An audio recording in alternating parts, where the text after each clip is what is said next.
Assalamualaikum warahmatullahi wabarakatuh. Pada kesempatan kali ini saya akan bahas materi lanjutan dari JavaScript yang kemarin kita sudah pelajari pendahuluannya dulu, pengantarnya dulu, kemudian fitur utama, elemen utama yang ada di JavaScript, dan yang ketiga ini adalah nanti lanjutannya itu ada function, ada event, dan lain-lain. Oke, yang pertama ini akan saya bahas tentang function. Function itu adalah sekumpulan atau sekelompok pernyataan yang akan dieksekusi CPU jika nama function tersebut dipanggil untuk dieksekusi. Nah, itu contohnya adalah yang pertama ini deklarasi function. Deklarasinya caranya seperti ini. Di depannya itu dituliskan function untuk identifikasi bahwa itu function. Lalu yang kedua ini adalah nama functionnya. Ini nama functionnya ini harus digabung ya, tidak boleh dipisah dengan spasi. Ini kalau misal lebih dari satu kata, itu kata yang kedua dan seterusnya. Itu yang pertama dia menggunakan huruf besar untuk bisa membedakan tiap kata. Lalu ada kurung buka, kurung tutup. Ini fungsinya adalah untuk ketika kita atau mungkin diperlukan ini parameter untuk inputan ya, itu nanti kita isi di dalamnya di sini. Semisal ada nama, jadi nanti function ini membutuhkan nama, atau mungkin ini ID ya atau name, jadi function ini membutuhkan name. Kalau semisal tanpa itu tidak bisa dieksekusi karena itu sifatnya wajib. Kemudian di dalamnya ini adalah statementnya. Ini nanti di dalamnya ini pemrosesannya mau seperti apa itu sesuai dengan kebutuhan. Lalu cara pemanggilannya adalah seperti ini. Ini kalau kita semisal di dalamnya itu tanpa parameter, kita sesuai yang ada di PPT ini, itu pemanggilannya cuma seperti ini, function name, kurung buka, kurung tutup, jangan lupa titik koma. Udah seperti itu. Tapi beda kalau kita semisal di dalamnya function name ini kita membutuhkan nama. Nah, ini semisal function ya, function. Nah, ini di dalamnya ini kita isikan harus ada namanya. Nah, semisal Fandi gitu ya. Waduh, tulisannya jelek. Ini saya nggak pakai pen tablet. Nah, seperti ini ya. Nah, harus seperti ini. Ini kalau semisal fungsinya itu mewajibkan isi sebuah nama, semisal seperti itu. Itu yang pertama. Lalu yang kedua ini ada yang namanya event. Event ini ada berbagai macam ya. Nah, mungkin di sini akan saya terangkan 1, 2, 3, ada 6. Sebetulnya ada lebih dari ini ya. Itu yang pertama adalah on change. Nah, ini ketika elemen HTML telah berubah.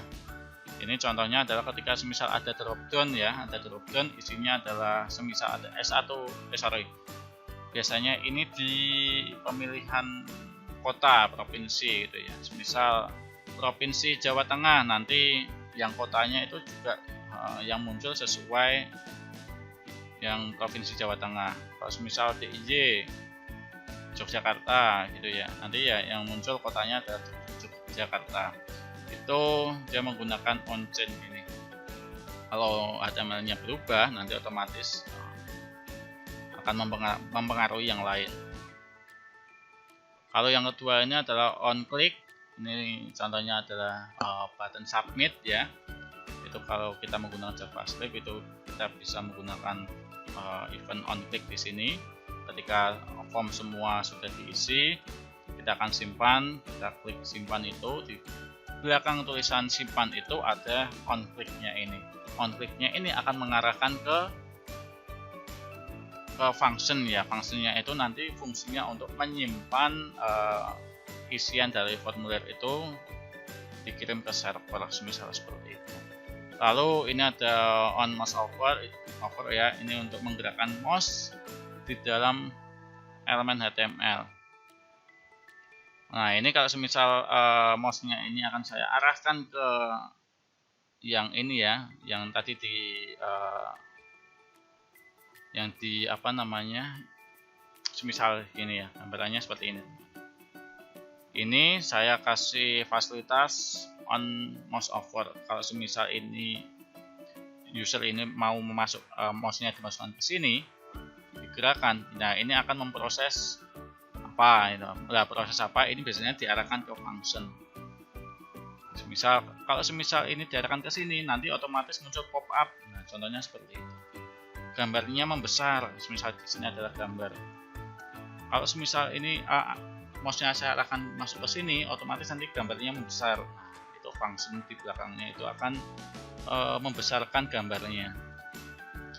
Lalu yang keempat ini adalah on mouse out ketika, nah ini semisal seperti ini. Ini sudah ada gambar besar. Nah, ini mouse-nya ada di dalamnya, ada di dalam gambar itu. Ketika mouse ini akan saya keluarkan atau saya keluarkan dari gambar besarnya ini, otomatis nanti dia mengecil, gambarnya mengecil. Nah, itu menggunakan on mouse out.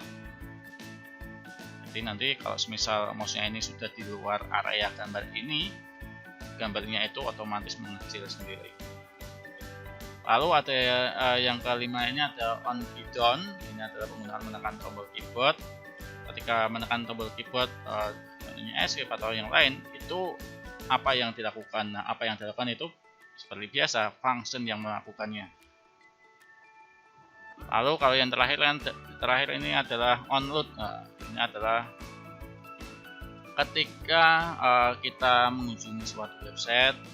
Nah, mungkin kita membuat website ya, halaman itu ketika HTML sudah dimuat semua, sudah ditampilkan di browser semua, lalu secara otomatis onload ini melakukan atau menjalankan perintahnya. Contohnya di onload ini perintahnya adalah tolong tampilkan apa itu namanya ya, yang modal apa itu pop up ya, pop up notifikasi ketika tampilan awal website itu dibuka, semisal seperti itu. Itu pakainya onload. Jadi ini dijalankan secara otomatis setelah semua tag HTML ini dimuat atau tampil di browser. Lalu selain itu ada yang namanya get element. Ketika kita akan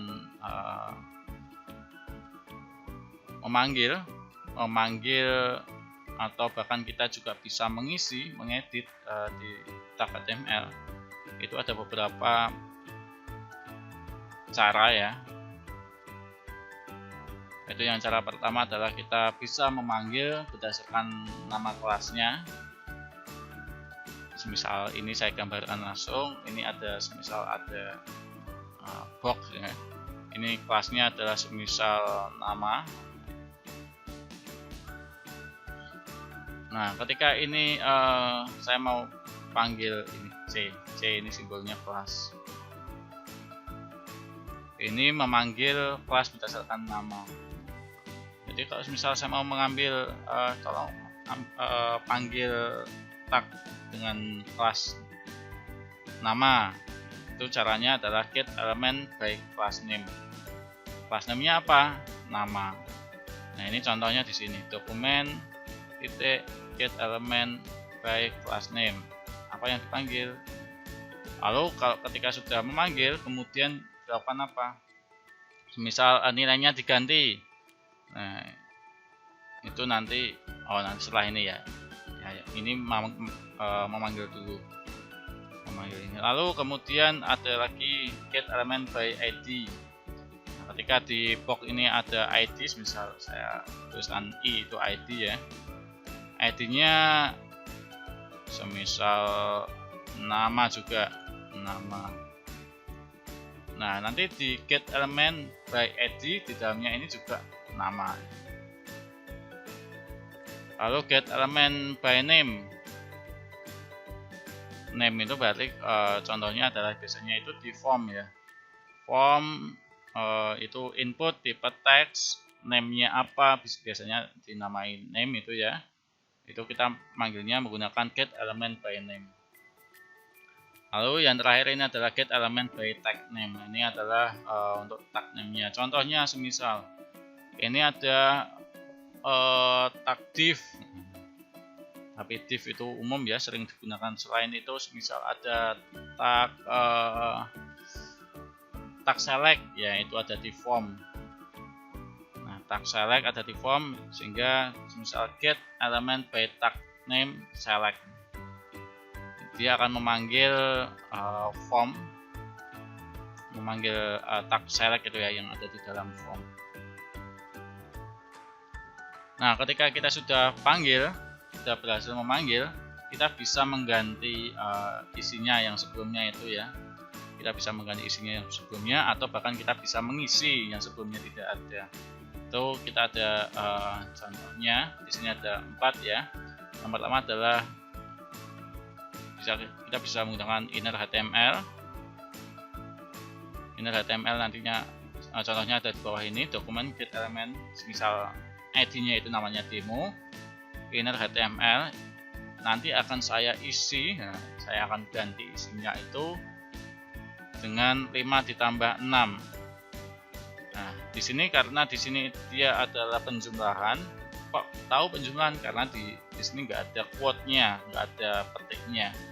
Jadi ini penjumlahan. Sehingga nanti yang dihasilkan adalah 11. Nanti yang akan dicetak di tampilan 11. Begitupun juga yang di bawahnya ini ya, dokumen write ini udah dipelajari teman-teman. Dokumen write ini 5 ditambah 6 ini 11 ya. Jadi 11 yang ditampilkan di layar. Lalu ada window alert ini 5 ditambah 6 ya, jadi nanti ada pop up gitu ya. Pop up alert itu 5 tambah 6 11. Lalu yang terakhir adalah console log. Nah, ini menuliskan di halaman browser console. Console log 5 plus 6 ini. Nah, ini console log caranya adalah nanti di browser itu diklik kanan, lalu di inspect elemen, lalu kemudian ada muncul box baru, mungkin kalau nggak di bawah, yang bawah ya di kanan, itu lalu ada tab, beberapa tab. Silakan Anda pilih tab yang namanya console di situ. Nanti hasilnya di situ. Ya, jadi ini sering digunakan ya kalau kita menggunakan JavaScript untuk pemrosesan data ya, untuk mendebug, debug ya, debug nanti ini kira-kira hasilnya apa, sudah sesuai atau belum. Kalau sudah sesuai nanti akan dimasukkan ke dalam codingan yang sebenarnya. Ya, ini untuk mengecek hasilnya itu sudah benar atau belum, atau mungkin mau melihat hasilnya itu seperti apa, itu menggunakan console log. Lalu ini ada contoh, misal di sini ada button on click ya, so that now. Nah, ini ketika nanti ada ini button di sini ya, ada button ketika nanti on click itu artinya adalah ketika diklik ya. Itu jadi nanti hasilnya adalah ketika ini button itu diklik. Nah, misal diklik itu yang dilakukan adalah update. Nah, ini dia memanggil date time, date sekarang, nah date now, dokumen, sehingga nanti kemudian adalah dokumen get element by ID show. Nah, ID show kan ini ya. Nah, ini nanti isinya diisi date. Nah, nanti di dalamnya ini diisi date-nya berapa, misal sekarang ya. Sekarang itu di tanggal 26 April 2021 jam 10 menit 11 detik 59. Nanti yang keluar seperti itu. Oke, mungkin itu yang bisa saya sampaikan ya. Kurang lebihnya saya mohon maaf. Wassalamualaikum warahmatullahi wabarakatuh.